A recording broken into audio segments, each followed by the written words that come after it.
Sorry, it's loading a little slow. Okay.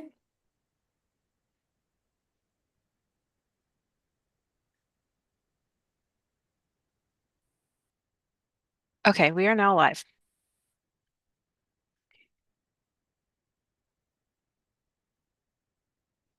Okay. Hello and welcome to our 12th annual Rebel Grad Slam 3-minute thesis competition. My name is Alyssa Gardner. I'm the director of the Grad Academy, and I will be your host for today's session.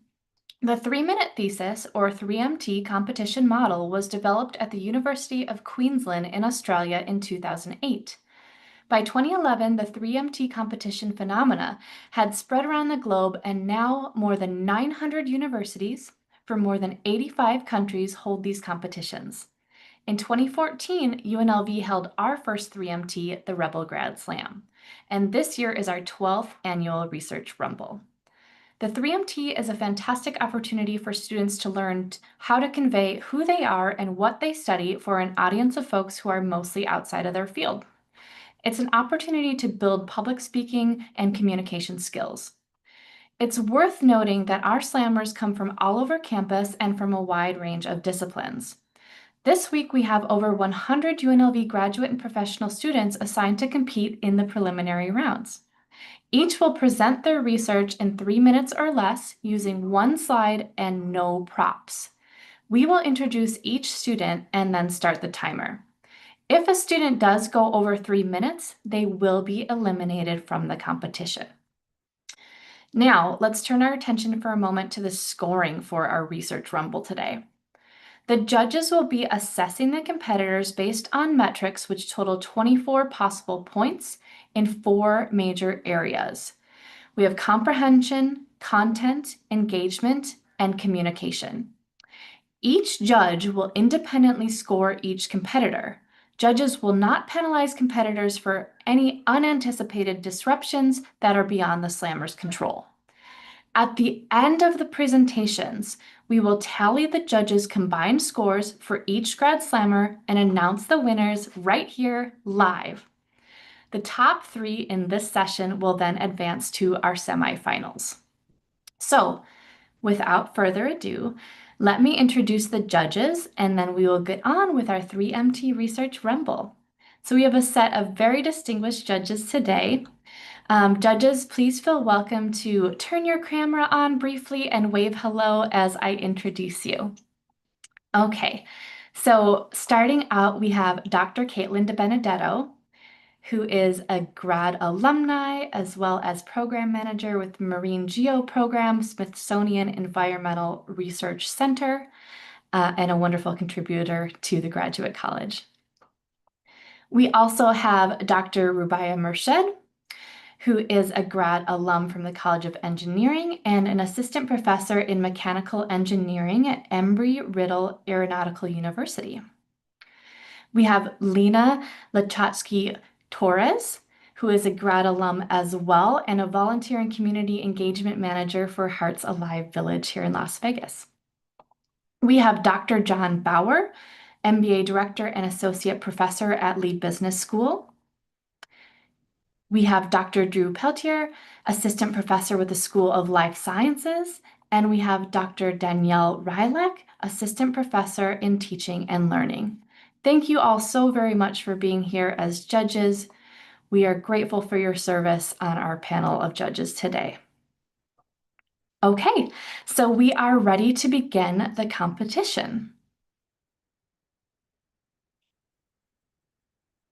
Our first presenter today will be Jared DeSamero from the Master of Science in Quantitative Finance program. Jared, you may begin when you see your slide.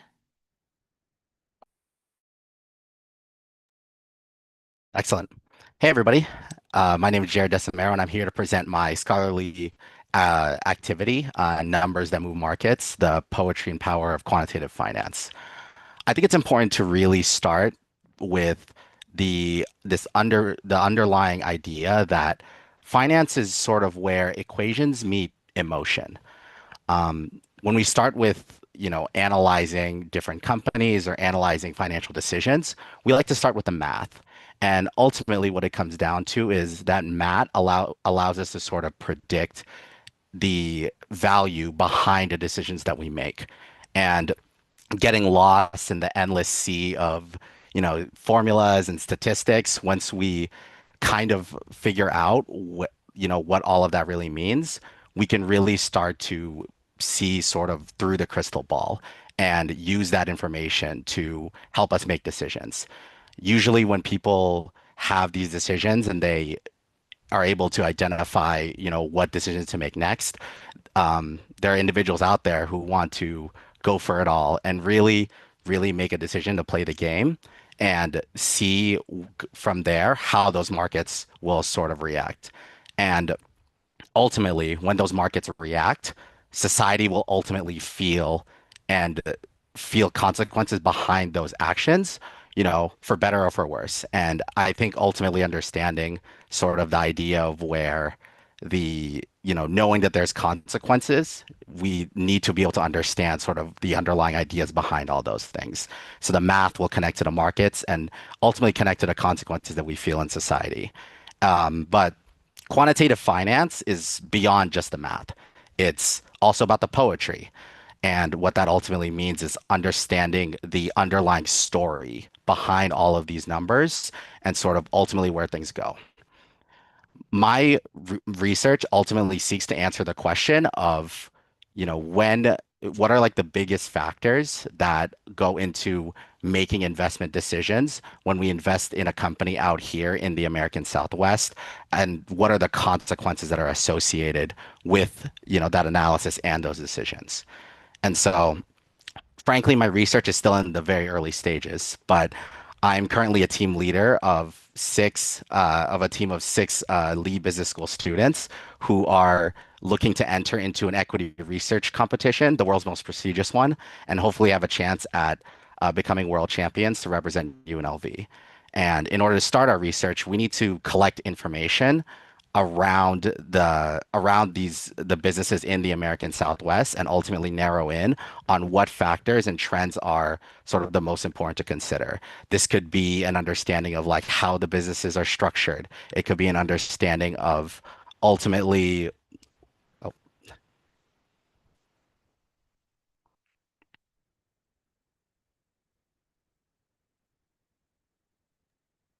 Thank you, Jared. oh, thank you. So now we will give the judges a minute to score, enter your scores for Jared's presentation before we advance to the next speaker.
Our next presenter today will be Claudia Liu in the Doctor of Philosophy, Psychological and Brain Sciences program. Claudia, you may begin when you see your slide.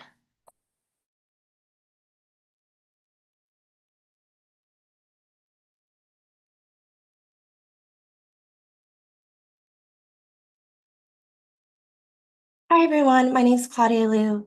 I was a professional gamer and I would spend thousands of hours online training. But before a match even begins, I would hear, get back to the kitchen. Ugh, a girl gamer in our team, we lost already. And over time, I became quiet. I stopped speaking in chat and just played the game. And I ended up losing. Not the game, but my sense of belonging. For many women in gaming, this is their everyday reality. Gaming can be a space for creativity, skill development, and connection. But for women, it often comes with a cost. So prior research has shown the prevalence of this issue, but numbers alone don't tell us what it means for those who have to live it. And that's what I wanted to understand. My research explores women's lived experiences with sexual harassment in gaming, how they respond to it, and the role that allyship has on these interactions. Using a mixed methods design, I combined survey data with narrative responses. I asked women to recall a time where they were harassed for their gender while gaming. Did anyone step in? And what do you think their gender identity was? So, two main themes emerged from this. The first being lack of intervention or support. Many women described moments where harassment was unfolding in real time and no one said a single word. Teammates stayed silent and friends would laugh and even brush it off. And the silence didn't just fail to protect them, it deepened the harm. It says that you're on your own here and you don't belong. But another story also emerged, the presence of support. Times where a teammate said, that's not okay, and a friend who checked in. Moments like this didn't erase the harassment, but it transformed the experience. It turned isolation into solidarity. Yet, when I looked at the numbers, I found something quite interesting. So, 75.7% of women indicated that other women were the ones who stepped in when they were facing harassment, while only 10.9% said that men did, even though men make up over half of the gaming population. So the findings revealed that allyship isn't abstract, it's action. It's using your voice when others are silenced. And we must expand on who speaks up. Male allyship must grow, and gaming companies must help ensure women's safety because gaming should be about skill, creativity, and joy, not survival. Thank you. Thank you, Claudia, and we will now give the judges a minute to score.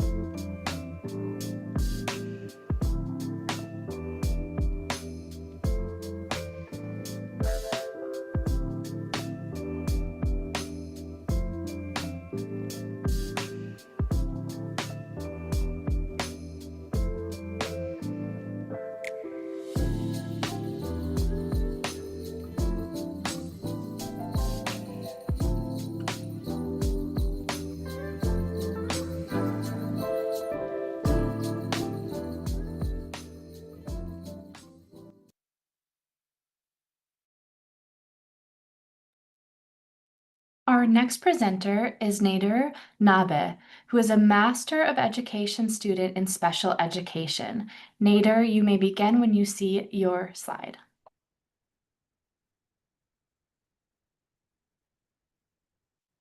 All right, hello everybody. Good afternoon. My name is Nader Nabe, and my research was on the case for using Khan Academy in math education. We conducted a brief literature review where it was just a few studies, particularly three studies that I had looked at that had studied what it looks like for students to be using Khan Academy in conjunction with different types of classrooms, whether it was a flipped classroom, math classroom, or a traditional math classroom. You've probably heard of Khan Academy before. Maybe you've even used it. They offer a plethora of different classes for students who are either struggling or want to learn a new skill. These types of things include biology, math, reading, comprehension. and other classes as well, even GRE preparation if you are preparing for that, for other programs that you might be into.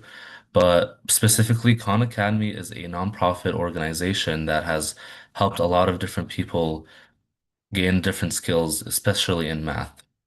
Specifically for students with disabilities, there's often a disconnect between what they learn in the classroom versus what's going on at home, and Khan Academy can be something that helps bridge the gap. There's been a few studies that have been conducted that show that it's effective in helping students develop their math skills, whether it's elementary arithmetic up to as high as calculus. And they have conducted their own different studies as well, as you can see in the top bottom right, where they showed that depending on how many hours of learning was done by the student, they see a significant improvement in their math performance. And specifically, when we're talking about students with special education eligibility, we see that sometimes there's not just a disconnect, but also things in the general education or special education classroom that are not being met. There's been a bit of a conversation, not just amongst professionals, but also in the culture at large about what education means for the United States, how we can improve it, how we can connect parents, teachers, and schools or even the state at large. And I think Khan Academy, as well as other math programs or education online programs in general, are one of the answers that can be used in order to help them out with that. And that's all I have. Thank you. Thank you, Nader, and we will now give the judges a minute to score.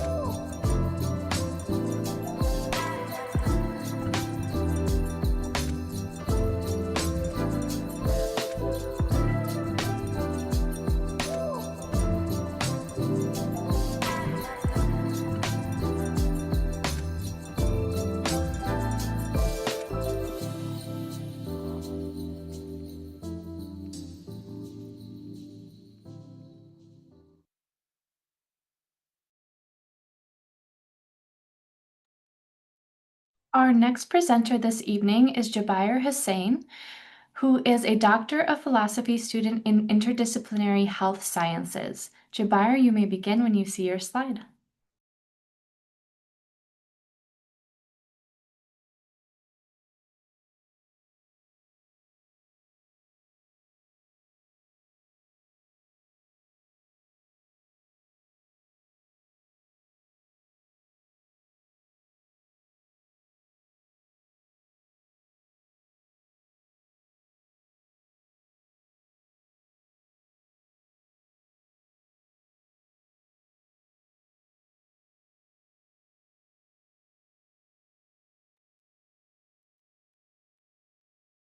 Jabair, if you can hear me, we cannot hear you. So as soon as you are ready, you may begin.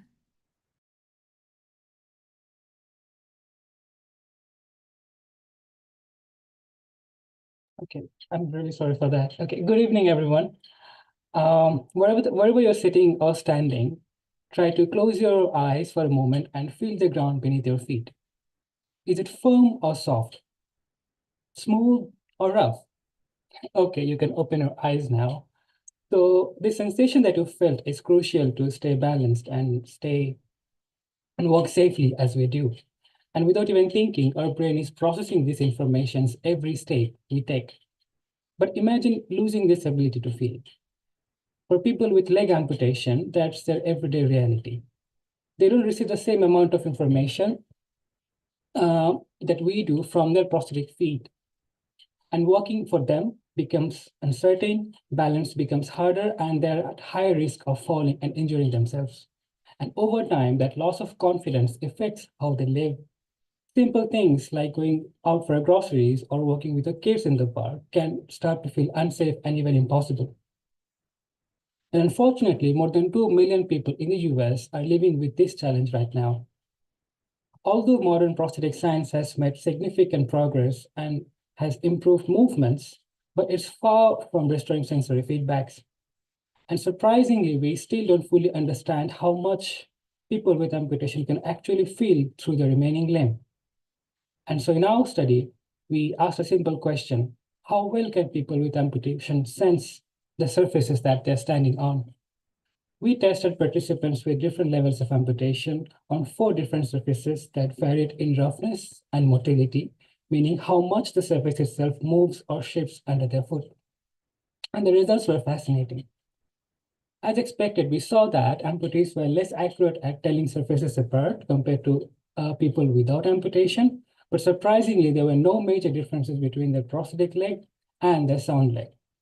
We also found that the movement of surfaces and their ability to sense vibration were strongly linked to how well they could tell the surfaces apart. These findings show that surface perception in amputees is more complex than we might think, and perhaps it raised more questions than it answered, but that's what research is meant to do. This study was an early step towards something much bigger that we aim to achieve, which is restoring sensation in prosthetic limbs. And by understanding how amputees perceive the world beneath their feet, we can identify the sensory information that is missing. And that knowledge will help us design more smarter and more responsive processes, one that doesn't just move but truly help to feel the world again for people with amputation. Thank you.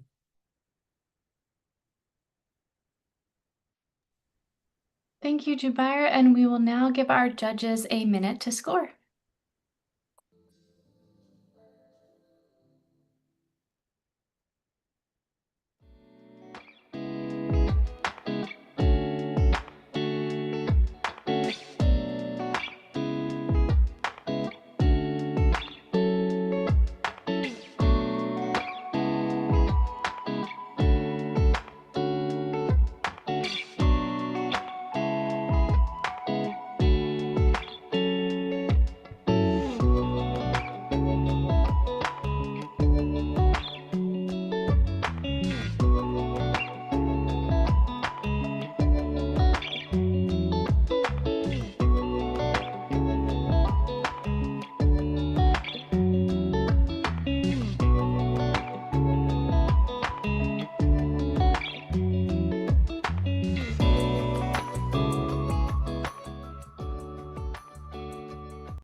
Our next presenter this evening is Trexie Denham, a Master of Architecture student. And Trexie, you may begin whenever you see your slide.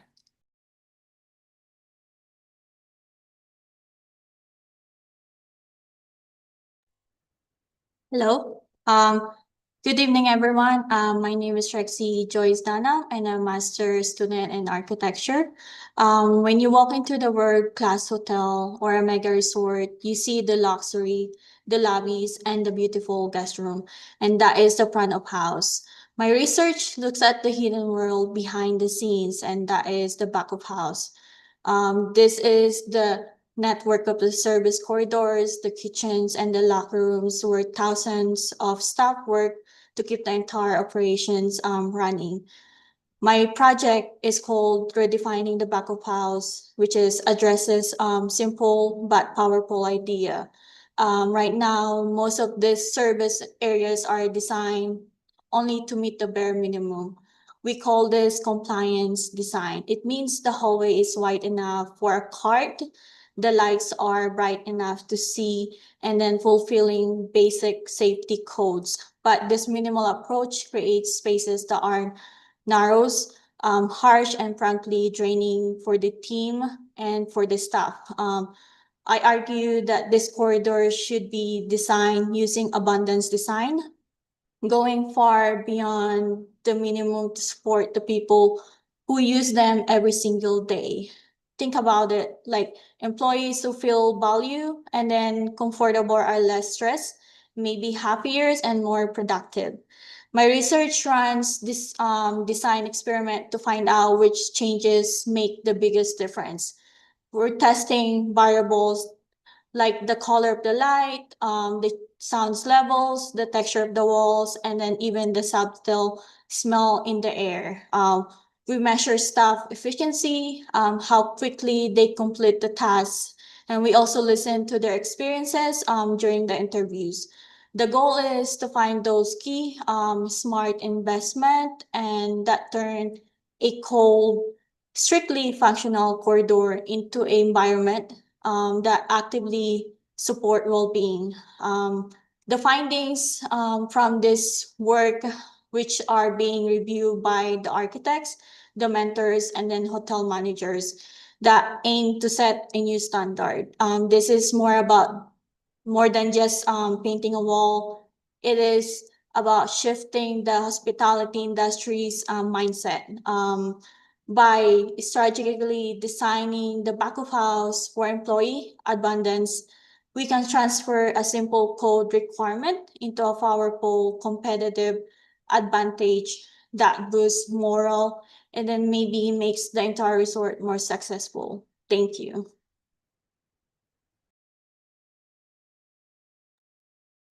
Thank you so much, Trexie. And now we will give our judges a minute to score.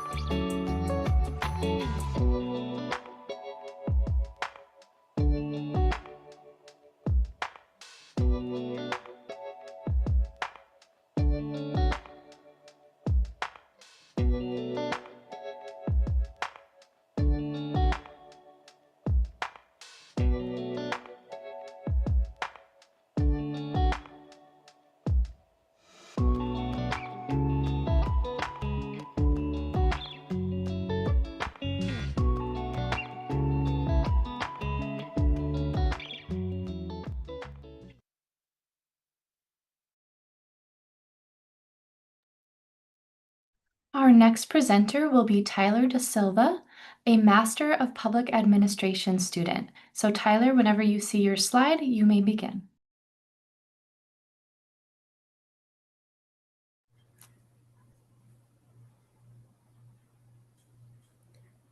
I hate volunteering were the words that I always used to say in my early teenage years. I felt and thought as if my life was completely over during this time in my life.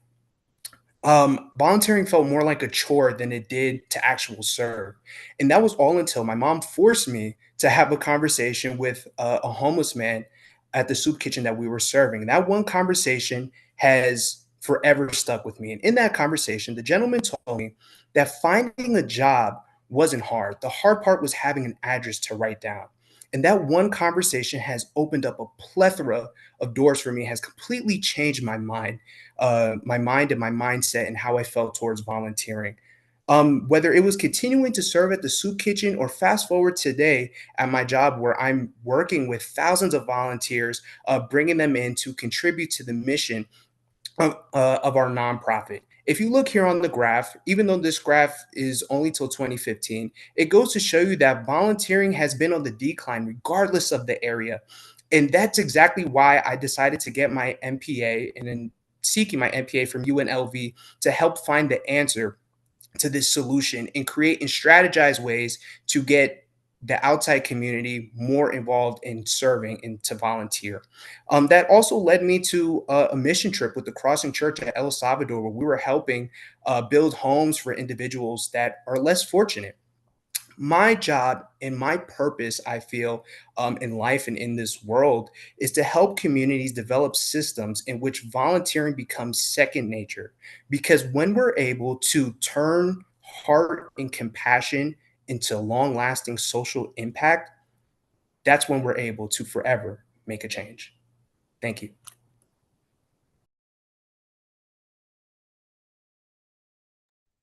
Thank you so much, Tyler. Okay, and we will give our judges 1 minute to score.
Okay, our next presenter is Ali Baluch, who is a PhD student in mathematical sciences. So Ali, when you see your slide, you may begin.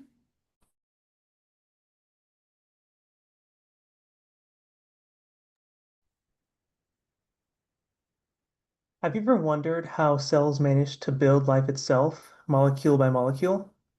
To answer that question, let's zoom into this first figure, which describes the process of ribosome assembly. Ribosomes are the factories that make protein, and building them is like managing the most complicated construction site that you could imagine.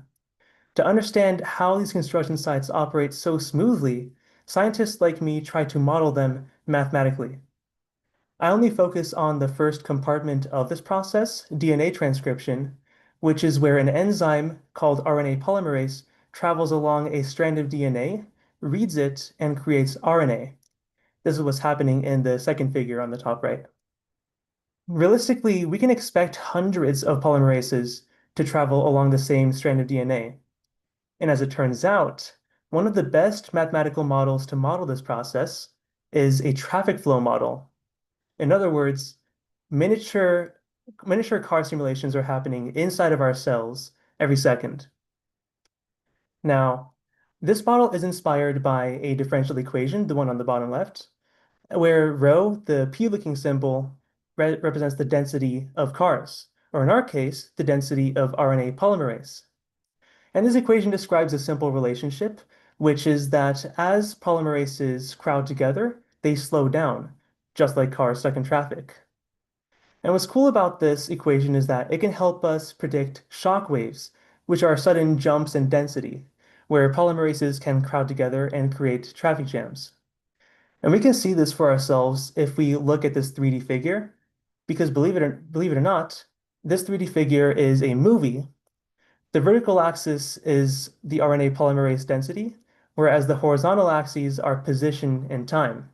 Now, if you imagine yourself holding a movie film roll and you look at a specific piece of that roll, then what you see is a snapshot of the movie at that instant in time. Similarly, if you pick a time on this time axis here and you look at the cross section of the figure along that time, then what you obtain is the snapshot of the density at that instant. If you put those snapshots together into a movie, then what you get is a smooth traveling shockwave. So the next time your friend asks you how protein in life itself is formed, you tell them to go drive on the 215 highway and see for themselves. Thank you. Thank you, Ali. And now we will give our judges a minute to score.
Our next presenter is Asma Husna, who is a Doctor of Philosophy student in sociology.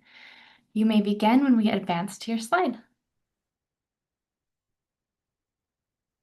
Hello everyone, I'm Asmaul Husna. Today my research title is We Exist Here Too, a Digital Queer Belonging in Dhaka and Las Vegas. So when I will be using the term queer, I will refer to people LGBTQIA plus people, including lesbian, gay, bisexual, transgender, queer, intersex, asexual. I will use the queer for the umbrella term. So now, my research is based in two different cities, two very different cities. One is Dhaka in Bangladesh. Uh, uh, uh, it's a country in South Asia. So Dhaka is a Muslim majority country where queer visibility can be dangerous. On the other hand, Las Vegas in USA, it has the acceptance of queer community. It has openness and more accommodating towards queer culture. So what are the connecting points in these two cities is digital space. So by digital space, I mean online social media platforms like Facebook, TikTok, Instagram, Reddit, Discord. All of these digital spaces in today's world play an important role in queer people's life, in where in digital spaces they express themselves, they find community, they experience belonging, even though where their physical worlds, offline worlds might not be accepting towards them. So my research asks a central question like how do queer people in Dhaka and Las Vegas use digital spaces to build community, negotiate safety, and cultivate belonging?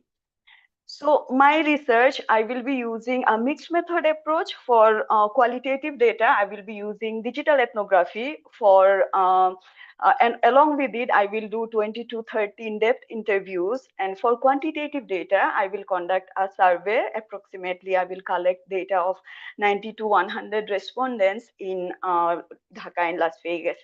And for my theoretical lens, I will be using Sharma's constructivist grounded theory and Ghaziani's square belonging.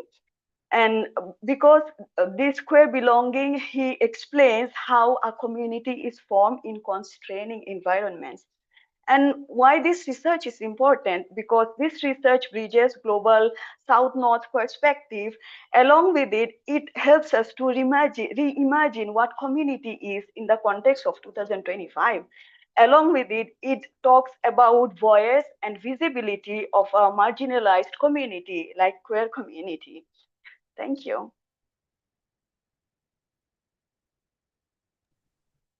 Thank you, Asma. And now we will give our judges a minute to score.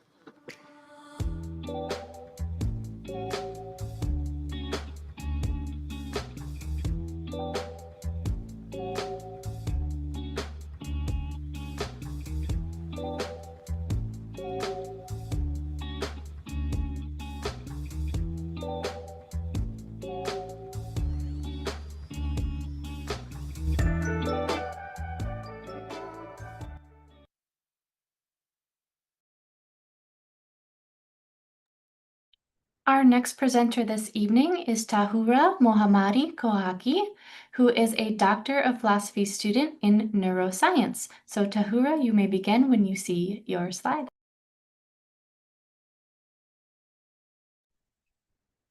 Has anyone watched the movie Inside Out? If not, it's a movie that takes us inside a young girl's mind where emotions themselves come to real life as little characters, like joy, happiness, sadness, fear, and other feelings.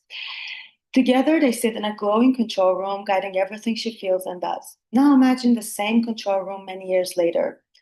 The lights are dimmer and emotions don't respond in sync anymore. That's what happens as we age, and even more profoundly with Alzheimer's disease. The harmony among our emotions begins to fade. My research asks why it happens and how we might bring that harmony back. We can't open a person's brain to watch emotions unfold in real time, so we turn to animals to explore those processes at the neural level.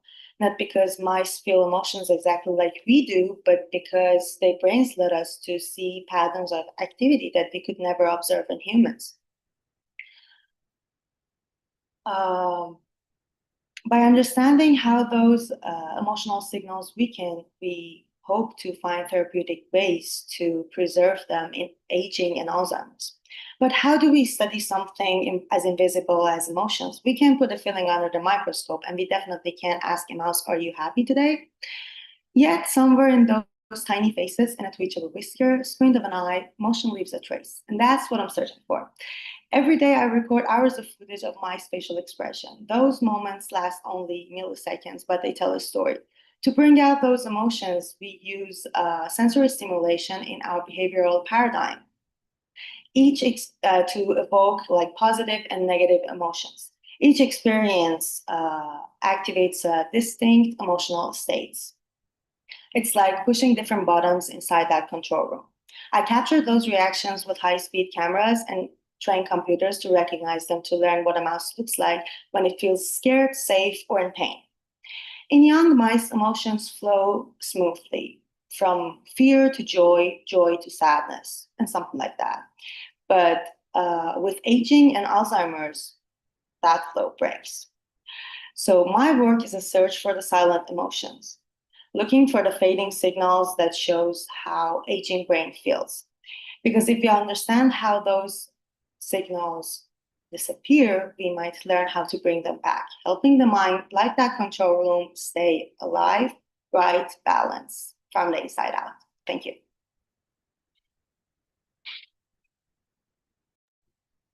Thank you, Tahura. And now we'll give our judges another minute to score.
Our final presenter in this evening's session will be Trista Miller, who is a Master of Public Health student. So Trista, you may begin once you see your slide. Thank you. Imagine a city where two young people are growing up, Jack and Jill. Jack has supportive parents and stable housing, while Jill lives in a food desert and may experience community violence either or in the home, right? Both of these kids are going to grow up with the same hopes and dreams, but Jill is going to have a burden that she's already carrying with her. That burden is called adverse childhood experiences, and its impact on health can last a lifetime. When we talk about type 2 diabetes, we typically associate that with poor diet or physical inactivity. But what if the story starts earlier than that? What if it begins with childhood trauma and chronic stress that impacts behavior and influences the body's ability to regulate sugar, nutrition, and sleep? My study asked the question if there is a correlation between ACEs and type 2 diabetes in adults ages 18 to 65. And if there is, what are the factors and behaviors that mitigate that relationship? As a public health professional and researcher, I am working to understand that relationship and how to build on it so that we can minimize chronic disease. A comprehensive literature review has found that there is an association in the studies between ACEs and type 2 diabetes, but it doesn't necessarily explore the why or the pathways of how we've gotten there. One in four, or I'm sorry, if an individual experiences four or more ACEs, they are roughly twice as likely to develop type 2 diabetes. And we also know that an increased ACEs score is also linked with social and psychosocial stress, depression, and behaviors such as drug, alcohol, and tobacco use.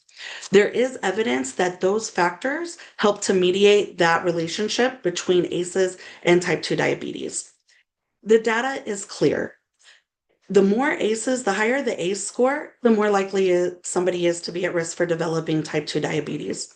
Instead of prevention happening during middle age or even at the doctor's office, it should begin in childhood with trauma-informed school spaces, food security programs, and community resources that help stabilize childhood stress so that it does not become adult onset illness.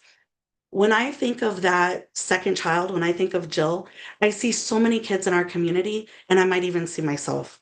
When we treat trauma as a public health condition instead of a social issue, we're able to change generational factors and improve chronic health. Thank you. And that's what I have. Thank you so much, Trista. And thank you all for joining us for this preliminary round. Thank you to the Grad College team who have helped make this 3MT event possible. So now just stay tuned and we will announce the winners live in just a few minutes. Judges, please be sure to press submit at the bottom of your scoring rubric form once you are finished. Okay, please stay tuned.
Okay, everybody, the scores are in.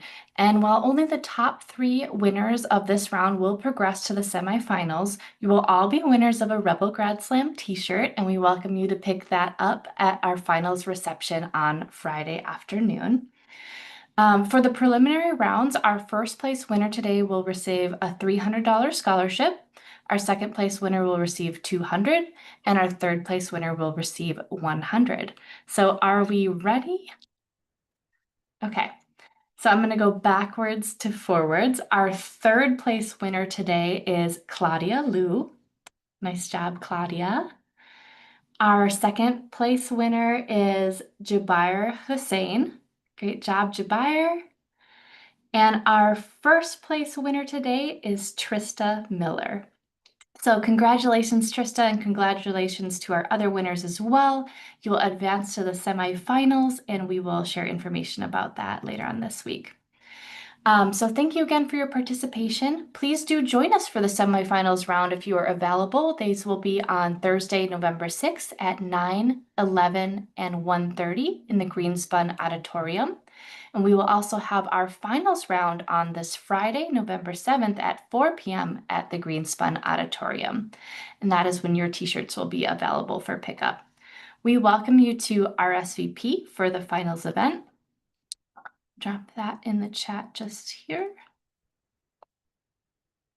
which is open to everybody. So thank you all again, and I hope you have a wonderful evening. Thank you, judges, and thank you, presenters.